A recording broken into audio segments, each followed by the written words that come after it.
In the story, Pānia picks Pippi.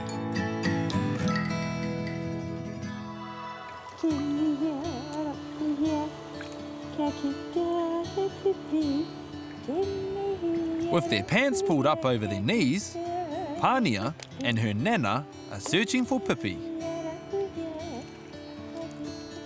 Here's one. Well done, Moko. Singing and splashing, Pānia loves picking Pippi with her nana.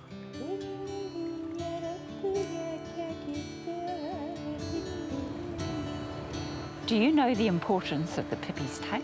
No. Well, it goes like this.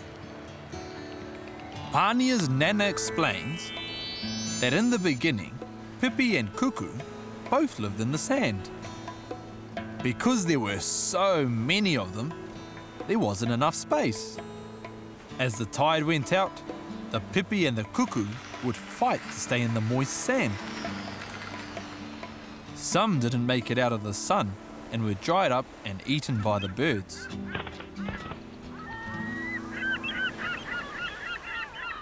I've had enough. It's time to kick those Pippi out of here, declared King Kuku. Kick those Pippi out of here.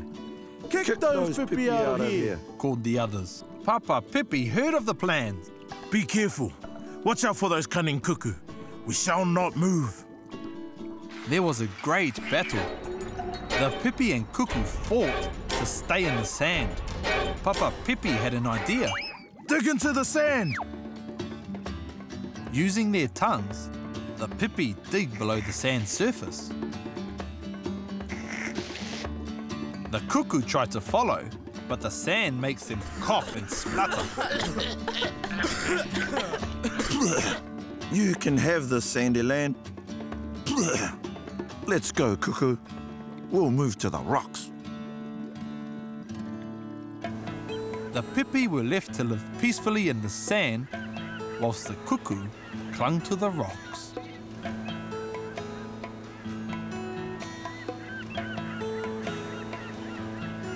Pippi won because it could dig into the sand with its tongue.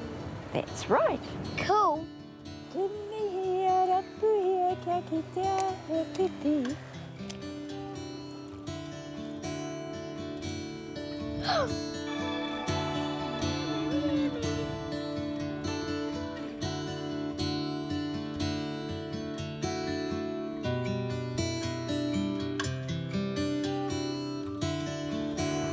What happened? Nothing. To this day, the Kuku still live on the rocks, and the Pippi with their clever tongue live buried in the sand.